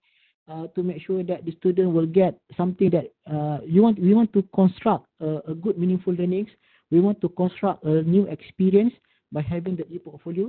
But the biggest component of the e-portfolio, where the student they are able to reflect their works, not even reflect at that current point, but even to reflect after finish certain courses or certain projects.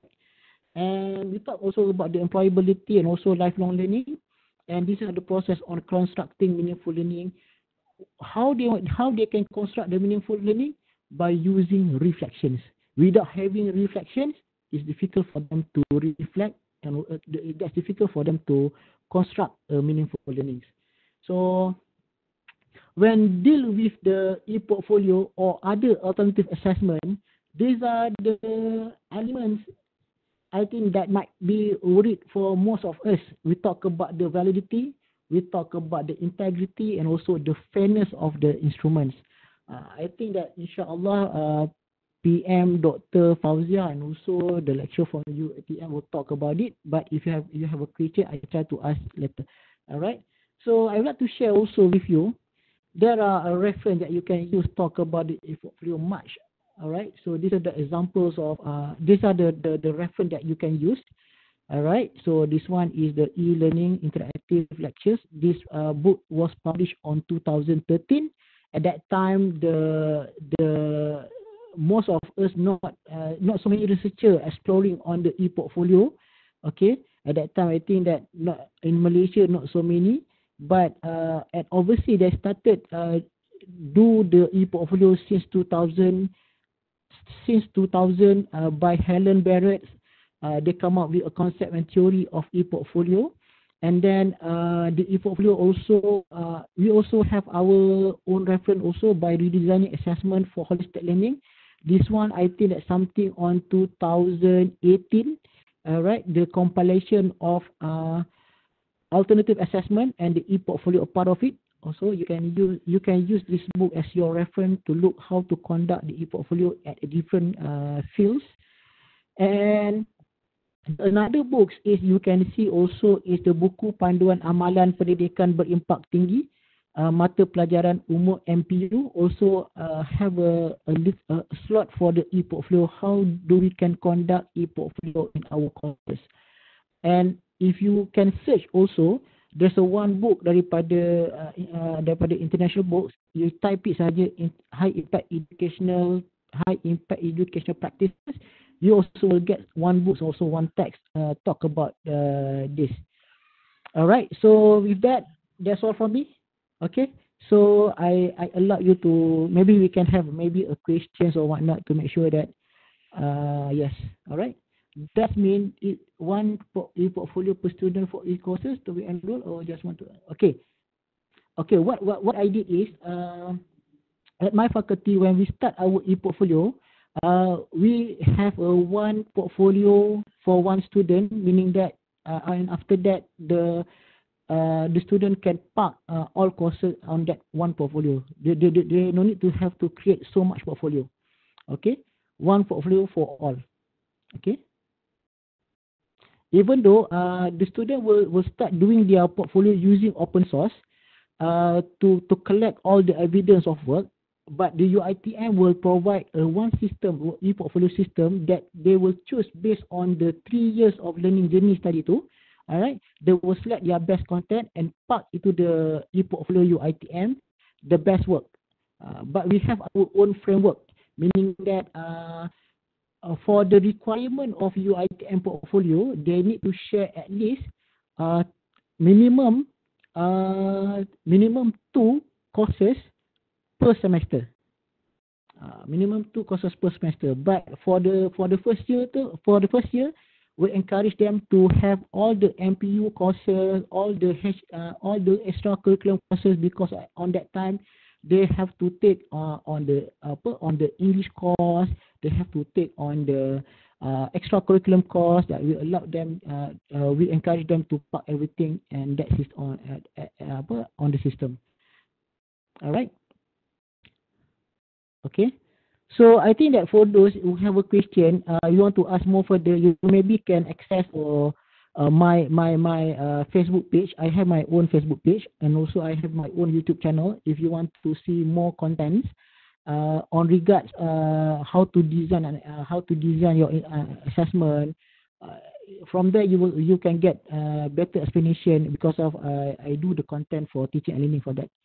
In UTM, we plan every lecture of teaching track to have portfolio, not compulsory for other track. What is the UiTM practice?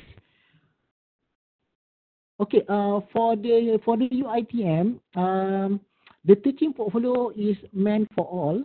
Each of us need to have the teaching portfolio, whether you are at different tracks. Okay, Doctor, you're okay.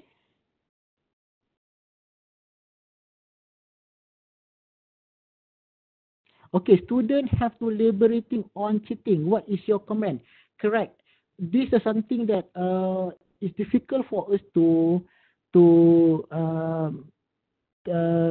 overcome. But what I did here is, when they do their reflections, I want them to use their own words. Meaning that it takes you some kind of a lot of effort. When you have to read every sentence of the student reflections. But what I did here is somehow kadang-kadang apa yang I buat ialah, what I did is when I get the reflection, what I do is I turn it into the turn-in systems and show to the student, okay, your reflection is not genuine, it's a plagiarism. Somehow or rather, for a start, you need to have that kind of approach to make sure that they are not cheat. All right. What about the course with the hands-on sessions? Okay. Dr. Aziza, hands-on session tu activity yang bagaimana? Can I know better on that? What kind of hands-on? On kitchen ke, on lab ke, macam mana?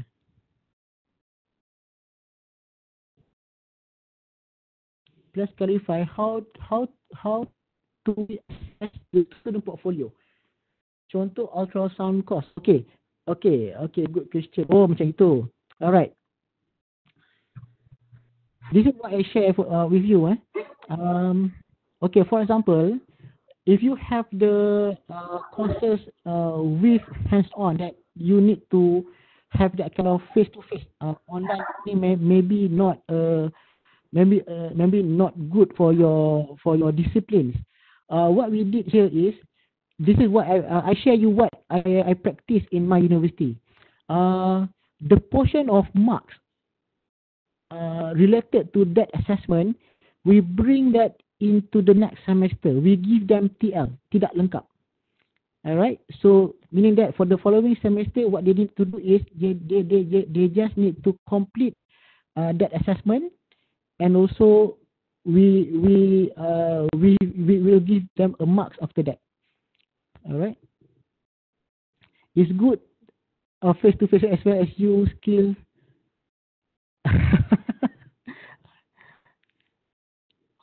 Okay. Kejap. Saya cuba nak jawab yang ini. Sorry. Tadi ada satu soalan tinggal tadi. Okay, how we assess the portfolio, student portfolio? Okay. How do we assess? There are two contexts here. Number one, you assess the e-portfolio as a whole. Number two, you assess the content of e-portfolio. Alright? The content of e-portfolio. If you assess the e-portfolio itself, I can share with you, there are a few dimensions that you can look at. Number one, the e-portfolio, the most suitable learning domain can be part is digital skills. Alright? On the digital skills, you can assess on the curation, articulations, idea, and also a few dimensions. If you want to assess the e-portfolio itself, how the student develop and use the e-portfolio. But if you use the e-portfolio just to park the assignment, that the content of the e-portfolio must be according to the assignment that you instruct the student to fill up. Alright, so there are two contexts you need to understand. Okay.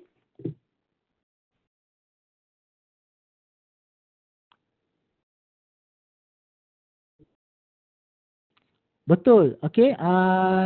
Daripada RF Mansa, I did the portfolio for the last semester. Some like, but some really hate the activity. They don't see the purpose. Okay. Maybe doctor, you can use my approach and try again, and try the activity that I designed before. Maybe some of the students not clear with your intentions. Okay. So maybe you can use my technique tadi tu, insyaAllah. You even can improvise to become more better and greater based on your experience. We use Mahara as e-portfolio plugin in our learning platform. A student can use Mahara to develop. Yeah, good. Ya, betul Dr. Oh, okay, PM Dr. Azida, betul. Dr. Azida dekat USM ada Mahara. I think that there are some university macam USM, yes, I know they have Mahara. For UTM, they have the Mahuda also using for the e-portfolio.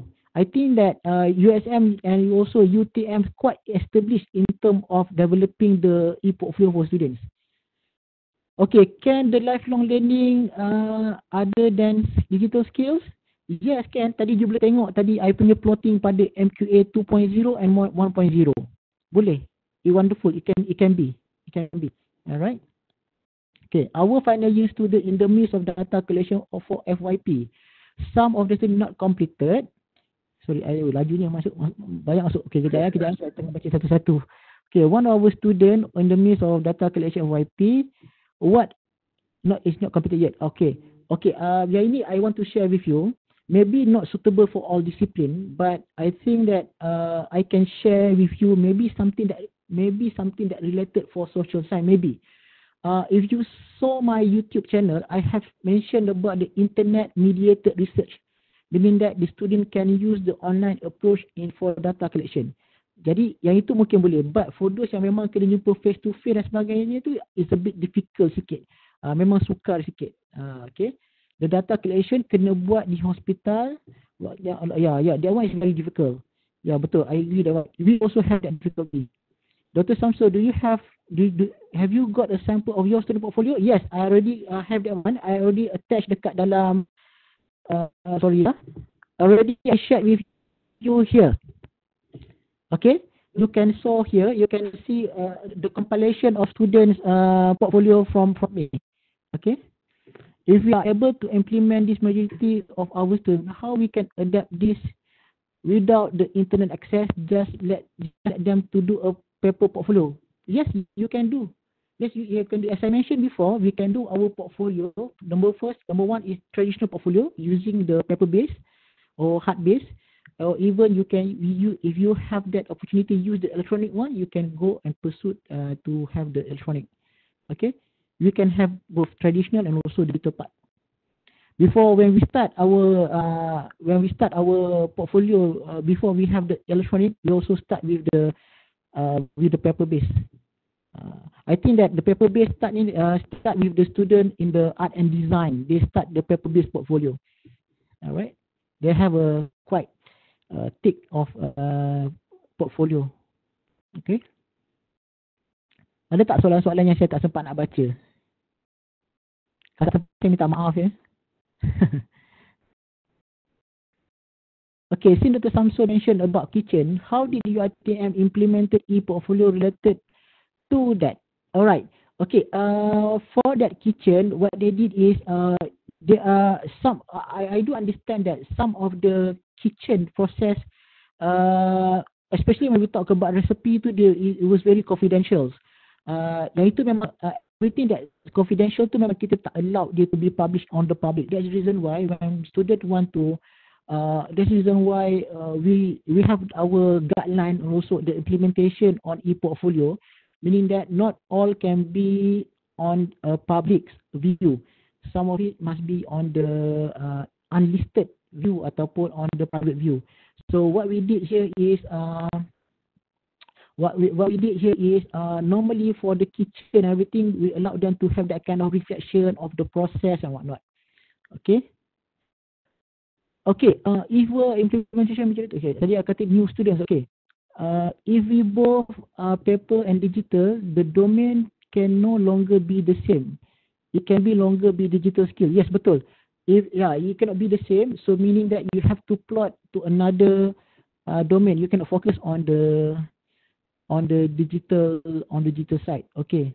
The question from Dr. Osman previously: how about lab design and FYP experience? My student impressed with interview by showing unrequested.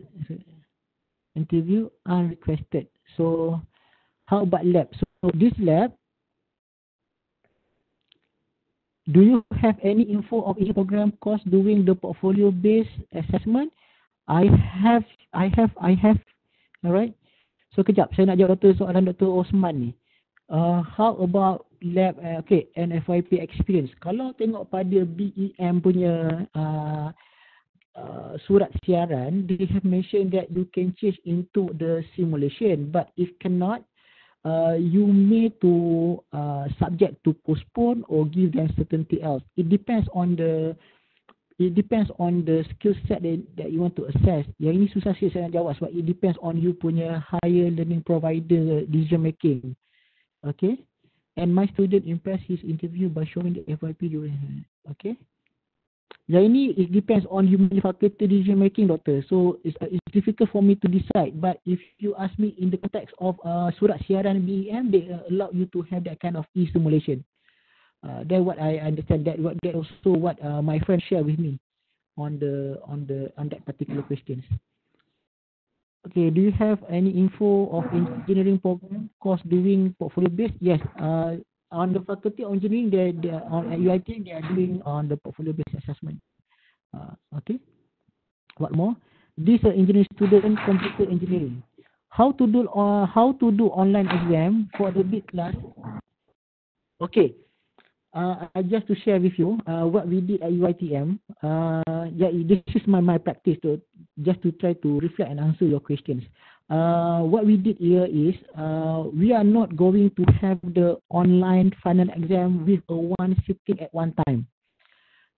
we are replacing our online, our final exam into a final test or any alternative assessment, But at the end of the day, we want to make sure that the learning outcome is achieved and the student get the skill set. Okay.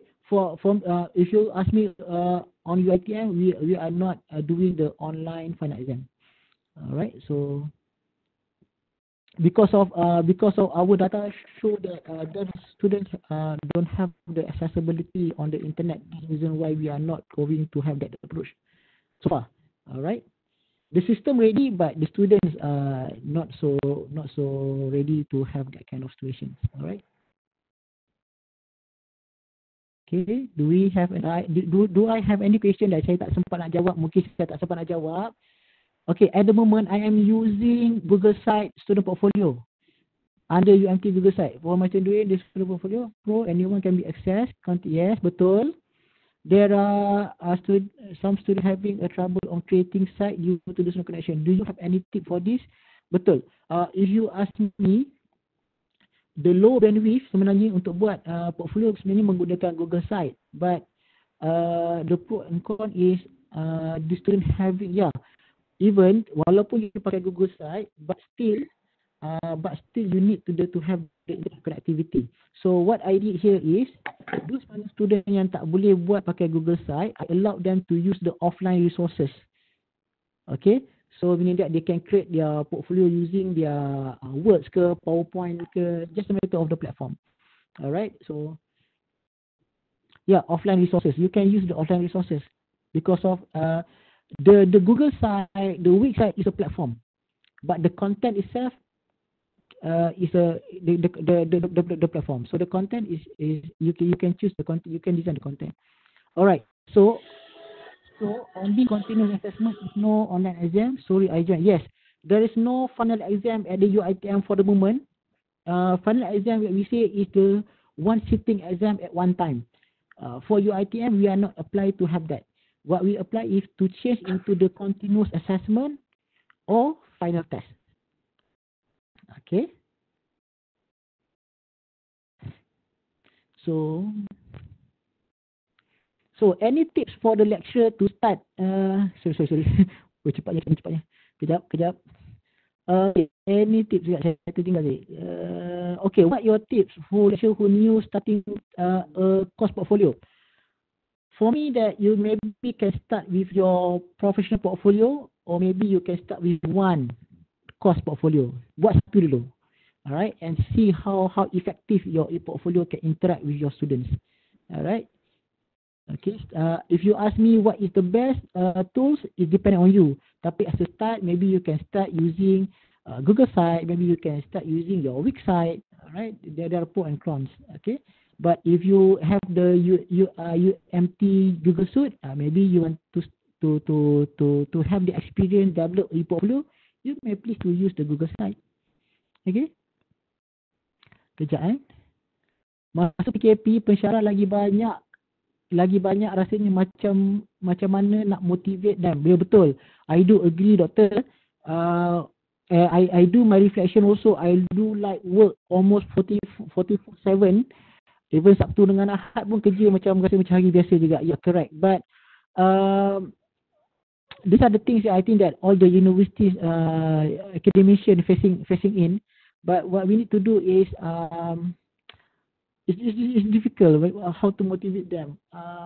I think that always give them a support, always give them kinds of tips. What I did now is, I try my best to give my faculty members some kind of tip to ease their works. So that's what I'm doing.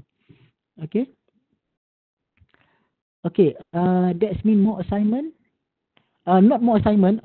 Kalau you tanya I dekat UiTM, based on our perkeliling, we only allow the lecturer to give only 4 assignment, 4 assessment for the students. Okay. How do you conduct the final test? We conduct the final test online or some online, but somehow when we conduct the final test online, our issue is in terms of time and also in terms of time. Maybe some of the student might be accessed at certain or at different times. So what we did here is now when we have the GSU, our pensyarah try to create as many as possible set of tests. So meaning that they have a different set of tests, but they also have the same level of difficulty based on the GSU. 4 type of assessment, but not including final exam. We don't have the final exam. 4 type assessment per course. So that what the top management decide to make sure that the student not doing things overdue, and also the lecturer also can focus on the assessment. Dr. Syam, during the MCO, how does the e-portfolio reliable to detecting the student plagiarism when they are submitting their work online, since we cannot face them? Okay, you can use the Turnitin to assess them. Alright. Contohnya 1 quiz, 2 assignment, 1 project. Can? Yeah. That's what UiTM apply now. So they can use 4 assessment method. Pilihlah mana-mana tapi 4. Okay. Can you give the example of 4 type of assessment? For example, they have a 1 quiz, 1 individual project, 1 presentation, 1 final test. For example. So 4. Okay.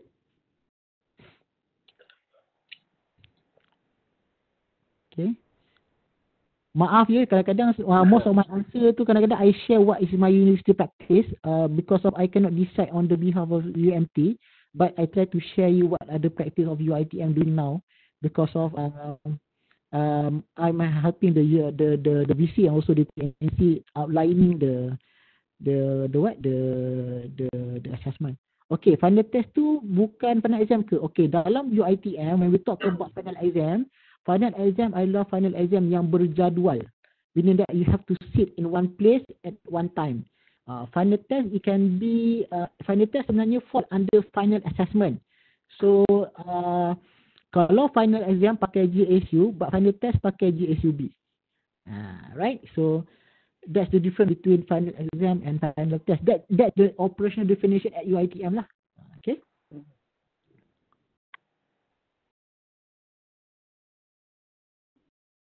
So how is it? Okay, harap membantu lah ya. Lots of questions, quite interesting. Alright, okay. Okay, with that, I think that we are past 12. I think that I would like to thank to Dr. Shariza and UMT because of for this opportunity. I think that we have a lot of things we want to discuss, but with the 2-hour session, I think that a lot of you have a question exactly. But if you have a question, you can go for my Facebook page or my YouTube channel. Inshallah, I will try to answer your question. Inshallah. So thank you for participants who joining this session, and I pass over back to you, Dr. Shariza. Thank you so much. Okay. Thank you very much, Dr. Syamsul. It was a very great sharing, especially on the alternative assessment and as well as the e-portfolio. And I think it's one of the good way to assess students, especially during this remote learning, and also in the near future if we are coming back to the university as well. Yes, correct. We hope that one is not just a temporary basis. Yes. It can be prolonged for the next coming semester actually. Correct.